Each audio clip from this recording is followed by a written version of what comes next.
जय श्री सीताराम मित्रों।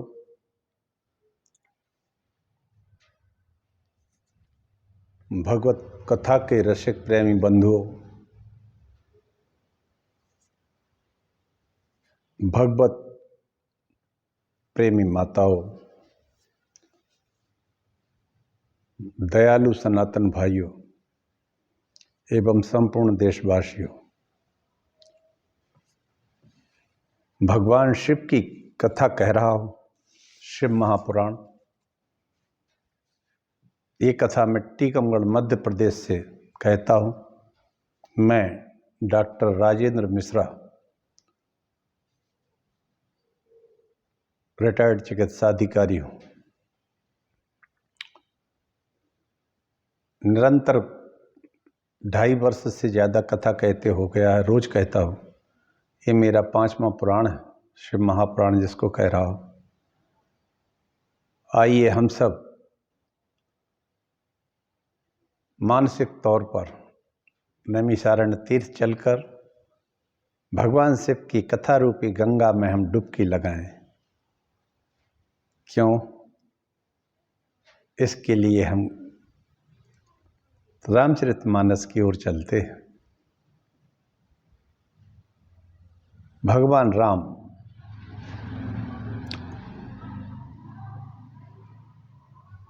वनगमन में चलते हुए भरद्वाज के आश्रम पर आते हैं। भरद्वाज मुनि द्रोणाचार्य के पिता थे, उनके आश्रम पे आते हैं। भारद्वाज जी बड़े की प्रसन्नता का ठिकाना नहीं रहा। जब राम लक्ष्मण और जानकी जी को उन्होंने देखा अपने आश्रम पे आते, तो प्रेम और भक्ति से परिपूर्ण होकर वो तो आनंद मग्न हो गए। सिय लखन जन सहित सुहाए, अति रुचि राम मूल फल खाए। आहा! महर्षि भरद्वाज ने राम लक्ष्मण और जानकी जी को का सत्कार किया और जंगली जो वहाँ उपलब्ध रहते हैं आश्रमों में, फल मूल पत्ते खाने लायक जो है, सब कुछ उन्होंने भगवान को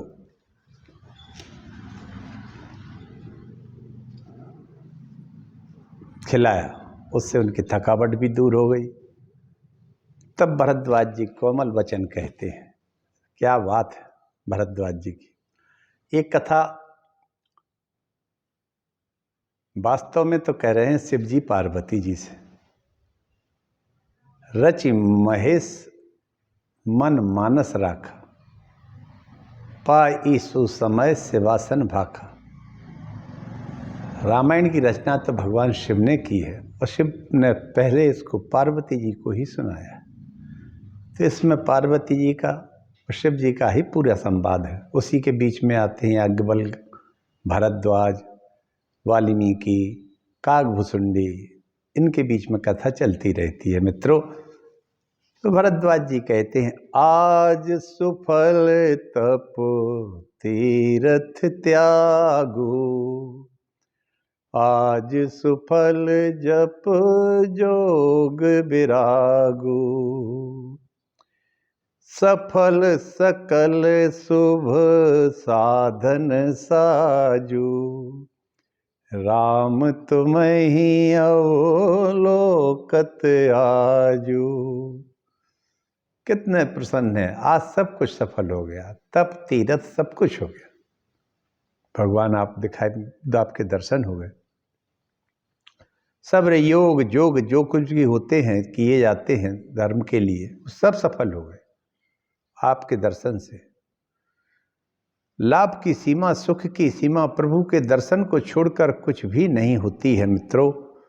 लाभ अवधि सुख अवधि न दूजी, तुमरे दरस आस सब पूजी अब करी कृपा देहु बर एहु। निज पद सर सिज सहज स्नेहु। निज पद सर सिज सहज स्नेहु। वाह क्या बात है, भक्ति मांग ली भगवान से। करम बचन मन छाड़ छल। करम बचन मन छाड़ छल। जब लग जनु न तुम्हार, तब लग सुख सपने हो नहीं, किए कोटि उपचार। जब तक कर्म वचन और मन से छल छोड़कर मनुष्य आपका दास नहीं होता है राम, तब तक करोड़ों करोड़ों उपाय करने पर भी स्वप्न में भी वह सुख नहीं पा सकता। वाह क्या बात की भरद्वाज जी ने। हे राम, आपकी भक्ति किसे मिलती है?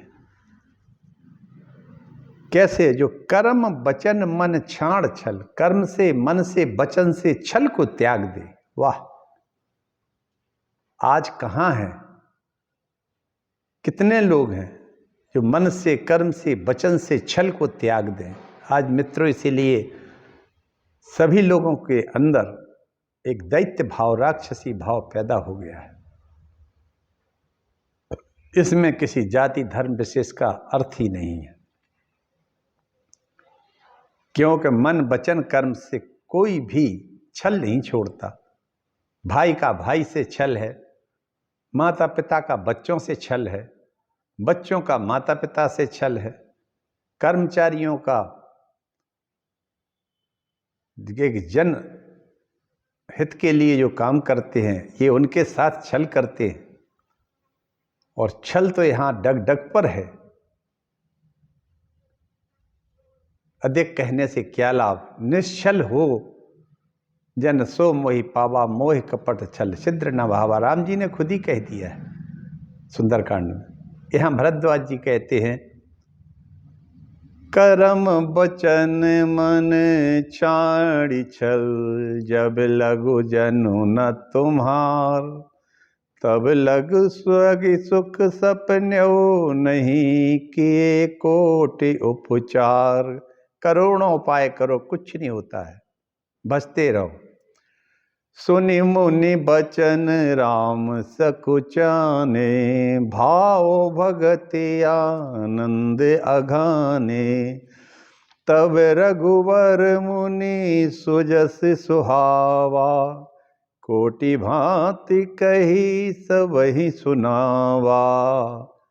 इस तरह से मुनि के वचन सुनकर उनकी भाव भक्ति के कारण आनंद से तृप्त हुए भगवान राम जी सकुचा गए। उन्होंने भरद्वाज जी की बड़ी बढ़ाई की सो लोगों से।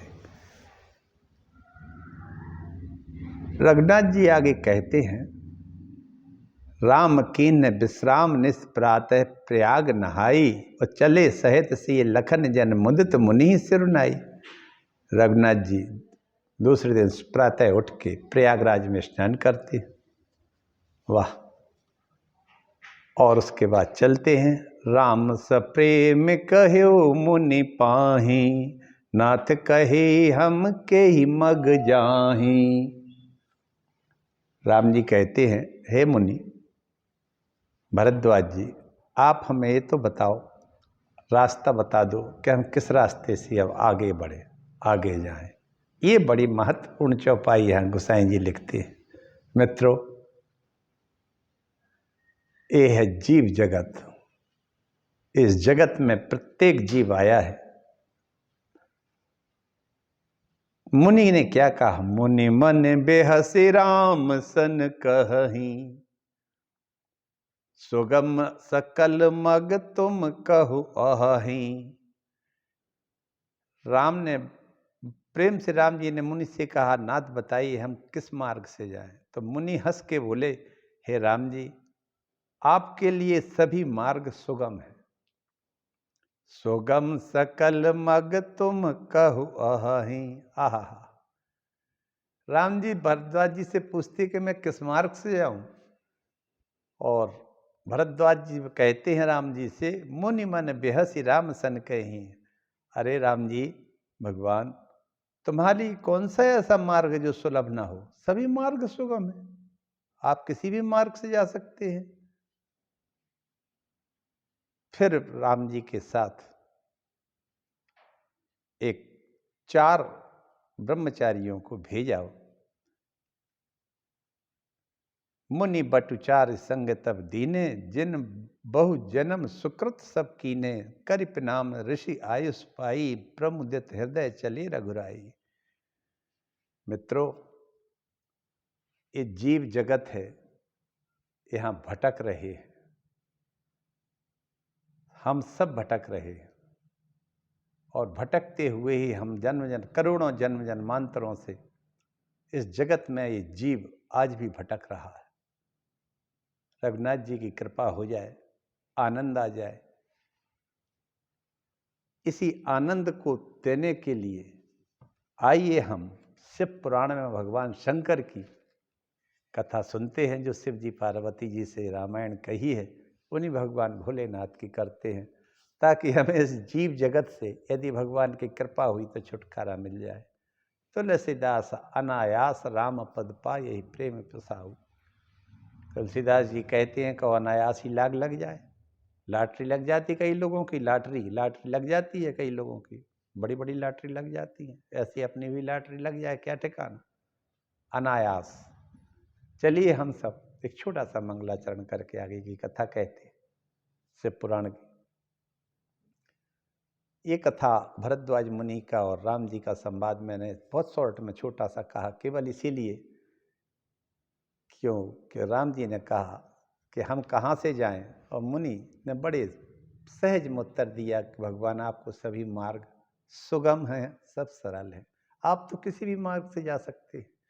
अरे हमें मार्ग चाहिए, हम भटक रहे हैं इस जगत में आपके, तो प्रभु आपकी कृपा हो जाए और मुझे मार्ग मिल जाए, आप इसी उद्देश्य से हमसे कह रहे हैं।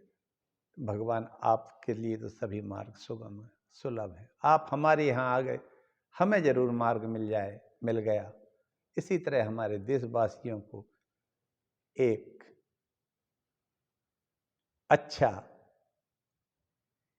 सुवसुधैव कुटुंबकम वाला मार्ग मिल जाए, प्रेम का मार्ग मिल जाए, भक्ति का मार्ग मिल जाए, शक्ति का मार्ग मिल जाए, आनंद का मार्ग मिल जाए। और आनंद का ही अवतार भगवान शंकर का हुआ, उसको नंदी कहते हैं। आनंद को नंद और नंद को नंदी कहने लगे। चलिए अपन करते हैं मंगलाचरण। नमोस्तु रामाय सा लक्ष्मणाय देवी च तस्यै जनकात्मजाय। नमोस्तु रुद्रेन्द्र नमानिलेभ्यो, नमोस्तु चंद्राग्नि मरुद्गणेभ्यः। अखंडमंडलाकारं व्याप्तं येन चराचरं तत्पदं दर्शितं येन तस्मै श्रीगुरुवे नमः। भवानी शंकरौ वंदे श्रद्धा विश्वास रूपिण्यौ, याभ्यां विना न पश्यन्ति सिद्धा स्वान्तास्मै सूर्य। नारायणं नमस्कृत्य नरं चैव नरोत्तमं देवीं सरस्वतीं व्यासं ततो जयमुदीरयेत्। ओं नमो देव्यै महादेव्यै शिवायै सत्तं नमः। नमः प्रकृति भद्रायै नीता प्रणतः स्मृताम्। कल तक मैंने नंदी के जन्म की कथा, नंदी के अवतार की कथा का आख्यान कहा था मित्रों। आज काल भैरव का अवतार और आख्यान कहता हूँ। नंदीश्वर कहने लगे, हे सनत कुमार जी, एक समय सुमेरु पर्वत के मनोहर शिखर पर बैठे हुए ब्रह्मा जी के पास देवता और ऋषिगण आते हैं। श्रेष्ठ तत्व जानने की इच्छा से हाथ जोड़कर सिर झुकाकर पूछते हैं, हे प्रजानाथ ब्रह्मदेव, सृष्टि के कर्ता, आप हमको एक अविनाशी तत्व के विषय में ज्ञान देने की कृपा करें। ब्रह्मा जी कहते हैं, जगद्यो निरीहम धाता स्वयंभूरजः ईश्वरः, अनादिभागहम ब्रह्म ये क्यात्मा निरंजनः। ब्रह्मा जी कहते हैं, देवताओं और ऋषियों सुनो, मैं यथार्थ बात कहता हूँ। मैं ही संसार को उत्पन्न करने वाला, धारण करने वाला, स्वयं प्रकट होने वाला अज एकमात्र ईश्वर, अनादि भोक्ता ब्रह्म निरंजन आत्मा हूँ। कोई भी देवता मुझसे अधिक प्रवर्तक नहीं है। वहाँ स्थित विष्णु भी शिव माया से मोहित हो कहने लगे, हे ब्रह्मन, आप योग में तो युक्त हो, आप परम तत्व को न जानकर ऐसी मूर्खता भरी बातें क्यों करते हो? ब्रह्मन, मेरी ही आज्ञा से तुम सृष्टि की रचना करते हो। संसार में मेरा अनादर करके आपका जीवन नहीं हो सकता। इस प्रकार श्रेष्ठता को लेकर विवाद होने लगा। ब्रह्मा जी ने सभी देवताओं के बीच में कह दिया, जो कुछ हूँ मैं ही हूँ, मेरे अलावा कुछ नहीं। शिव जी ने कहा, ब्रह्मा जी, तुम इस तरह की बातें गप-सप मत लगाओ।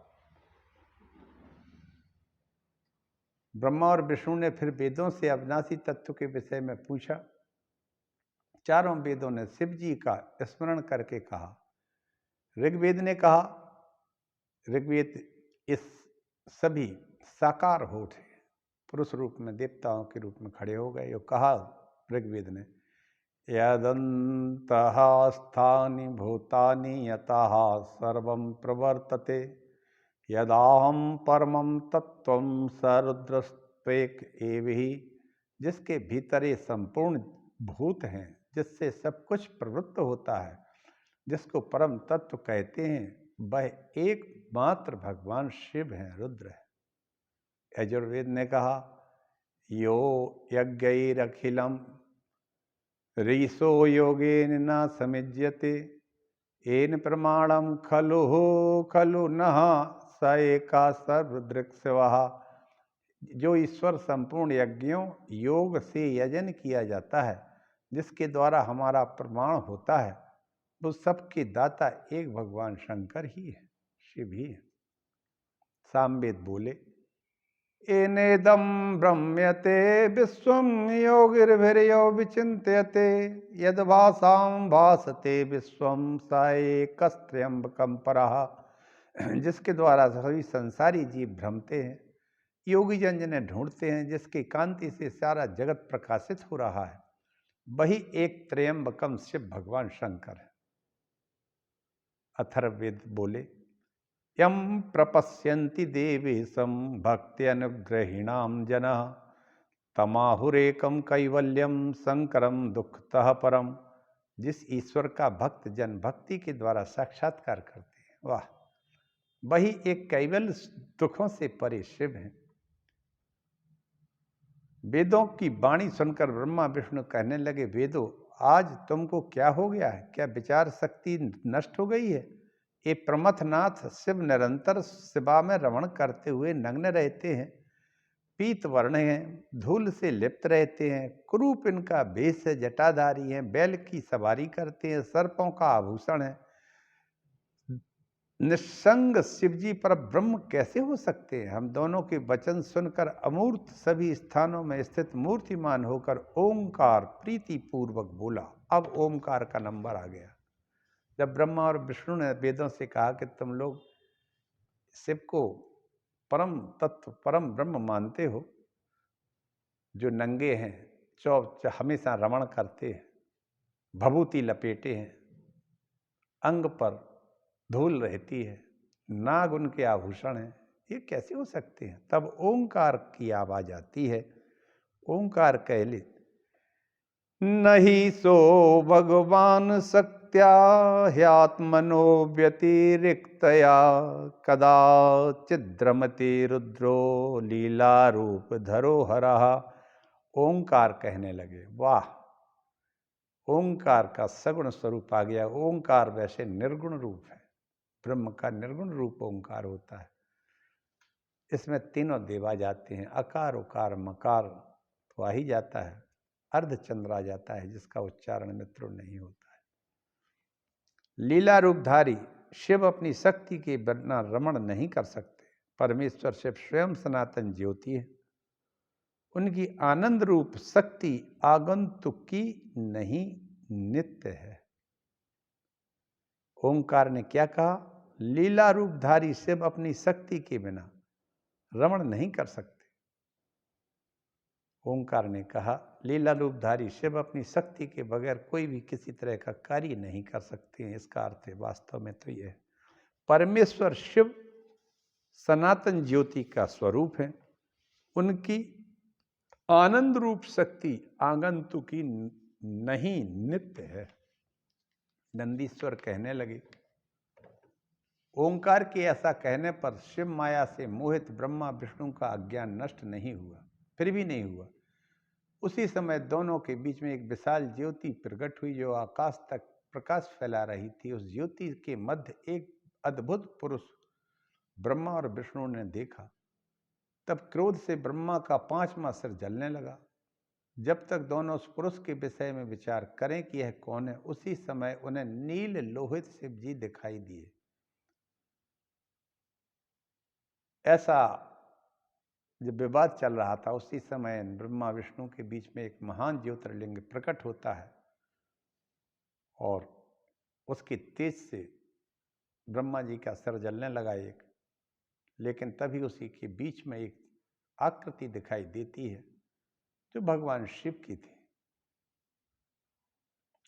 नील लोहित शिव जी दिखाई दिए। अद्भुत ज्योति के मध्य एक अति दिव्य पुरुष का दर्श हुआ। ब्रह्मा का 5वां सिर जलता तब आशुतोष का दर्श हुआ। शिव जी को देखकर ब्रह्मा जी कहने, चंद्रशेखर, हे रुद्र, भय मत करो, मैं तुमको जानता हूँ। पहले तो मेरे मस्तक से प्रकट हुए थे, रोने के कारण मैंने तुम्हारा रुद्र रखा था नाम। हे पुत्र, मेरी शरण में आओ, मैं तुम्हारी रक्षा करूंगा। ब्रह्मा की बात सुनकर शिव जी क्रोधित हो गए और क्रोध कर एक पुरुष भैरव को प्रकट किया।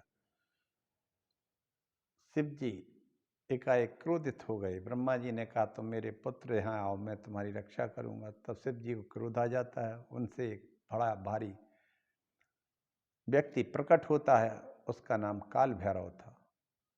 क्रोध से प्रकट होने के कारण काल भैरव, पहले तुम इस कमल भाव ब्रह्मा को दर्पित तो करो, फिर तुम्हारा नाम काल भैरव, काल राज अमरदक और पाप भक्षण नाम होगा। मेरी काशीपुरी से जो सभी पुरियों में श्रेष्ठ है, तुमको सदा उसका आधिपत्य प्राप्त हो जाएगा। नंदीश्वर कहने लगे, महादेव के ऐसा कहते ही काल भैरव ने उसी क्षण बाईं उंगली के नख के अग्रभाग से ब्रह्मा का शिव की निंदा करने वाला 5वां सिर काट दिया।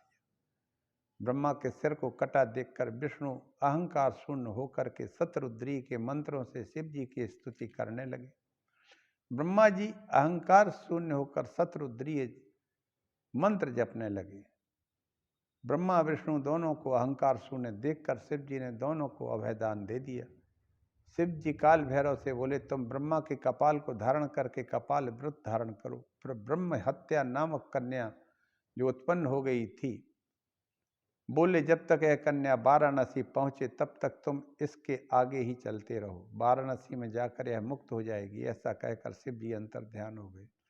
काल भैरव कपाल व्रत धारण कर तीनों लोकों में विचरने लगे, परंतु ब्रह्म हत्या ने कहीं भी पीछा नहीं छोड़ा। एक समय शिव जी काल भैरव नारायण के स्थान में गए। विष्णु ने दंडवत प्रणाम किया और लक्ष्मी से कहने लगे, हे प्रिय, हे कमल नयने, आज तुम दोनों धन्य हो गए जो हमें यहाँ विधाता ईश्वर अनादि शांत सर्वज्ञ योगियों के ईश्वर और सभी भूतों के स्वामी अनादि शिव का दर्शन हो गया।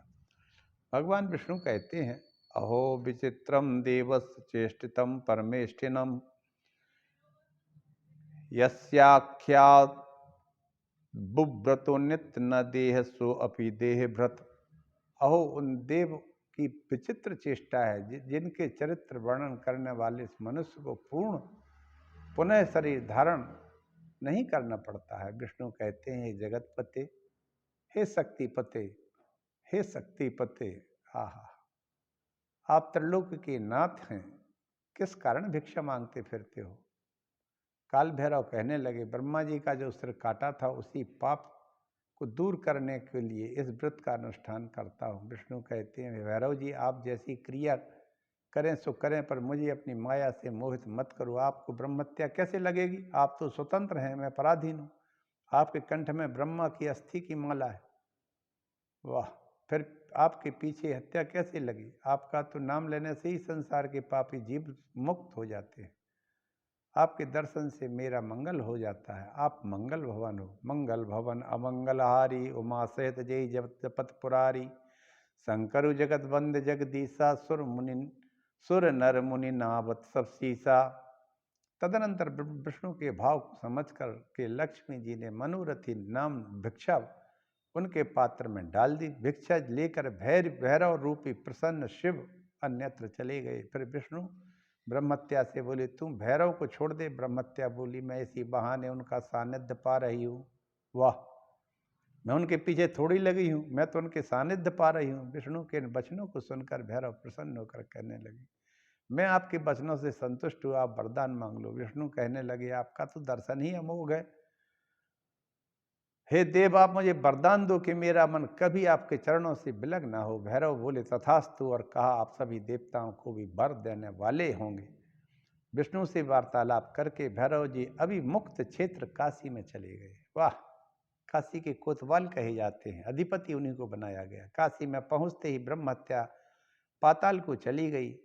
भैरव जी के हाथ से ब्रह्मा का सिर छूटकर पृथ्वी पर गिर पड़ा। उस स्थान को कपाल मोचन नाम का तीर्थ विख्यात हो गया। मित्रों, एक कपाल मोचन तीर्थ वाराणसी में है, जहां इनके हाथ से कपाल नीचे गिर गया था। सिर गिरने के बाद भैरव जी प्रसन्न हो गए, नृत्य करने लगे। जो प्राणी काशी में कपाल मोचन के दर्शन अर्चन करते हैं, वो जन्म से पाप परजन्म से के पापों से भी छूट जाते हैं। जो स्नान करके इस तीर्थ में पितृ देवताओं का तर्पण करते, वो भैरव जी की कृपा से ब्रह्म हत्या जैसे पाप से मुक्त हो जाते हैं। भैरव जी की कृपा से कपाल मोचन तीर्थ का दर्शन भक्तों के पाप समूह को नष्ट करता है। जो मनुष्य अगहन कृष्ण पक्ष की अष्टमी को काल भैरव के पास व्रत सहित जागरण करता है, वह सभी पापों से मुक्त हो जाता है। जो इस भैरव उत्पत्ति के कथानक का श्रवण करता है, वह महान कष्टों और कारागार जैसे व्याधियों से मुक्त हो जाता है, दुष्कर्मों से। इस तरह आज काल भैरव की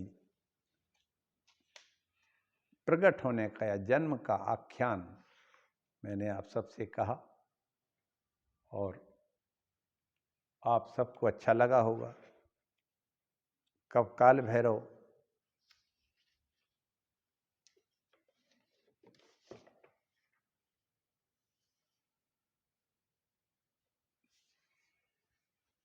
वाराणसी के कोतवाल कहे जाते हैं। आप सभी जाके दर्शन करिए, बड़ा अच्छा स्थान है, बड़े अच्छे दर्शन है। बाबा विश्वनाथ के भी दर्शन होते हैं। अब तो और भी अच्छा हो गया है, परिसर का भी बहुत बृहद कर दिया है हमारी सरकारों ने। और कल मैंने नंदी के अवतार को कहा था, आनंद का अवतार था, इसलिए आनंद को नंद कहते हैं और नंद को नंदी कहने लगे। मित्रों, इस जगत में जीव भटक रहा है, इसलिए मैंने आपको पहले भरद्वाज मुनि की और राम जी की वार्ता के बारे में थोड़ा सा प्रकाश डाला। राम जी कहते हैं, मैं कहाँ से जाऊँ, मुनि मार्ग बता दो। और भरद्वाज जी ने कहा, हे भगवान, आपके लिए सभी मार्ग आपके हैं, आपको सुगम है, सुलभ है। हम लोगों को जरूर ये मार्ग मिल जाए तो हम इस जगत से, इस जीव को छुटकारा मिल जाए। क्यों कि हम सब यहाँ काल कर्म गुण स्वभाव सबके शीश तपत, काल के कर्म के गुण और प्रकृति के कारण हम सभी एक मोह की रात्रि में सो रहे हैं। जाग जाएं तो बहुत अच्छा है, वरना मोह की रात्रि में तो सो ही रहे हैं। भरद्वाज मुनि ने यही मांगा कि भगवान आपकी भक्ति सदैव हमें मिलती रहे, ताकि हमारा जीव इस जगत से मुक्त होकर आनंद को प्राप्त हो। आइए, हम सब ने शिव जी की उस आनंदमयी कथा को सुना है। काल भैरव की उत्पत्ति और जन्म का आख्यान मैंने कहा, सबको अच्छा लगा होगा। परमात्मा भगवान शंकर सभी का कल्याण करें और सभी भगवान शिव की भक्ति में अपने आप को लगाएं और भक्ति की, ज्ञान की गंगा में, भक्ति की गंगा में, भक्ति रस की गंगा में डुबकियां लगाएं।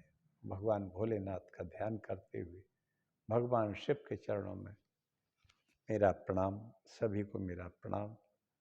ओम नमः शिवाय। हर हर महादेव, हर हर महादेव। जगत का सभी का कल्याण हो, भगवान शिव पार्वती सबका कल्याण करें। अब शिवरात्रि भी आने वाली है, वाह। और ये रात शिवरात्रि हमारी शिव जी की भक्ति की जागृति पैदा कर दे, ऐसा हमारे मन में संकल्प होना चाहिए, क्योंकि शिव जी भोले भंडारी हैं, मित्रों वो सब दे देते हैं। हर हर महादेव। ओम नमः शिवाय। हर हर महादेव।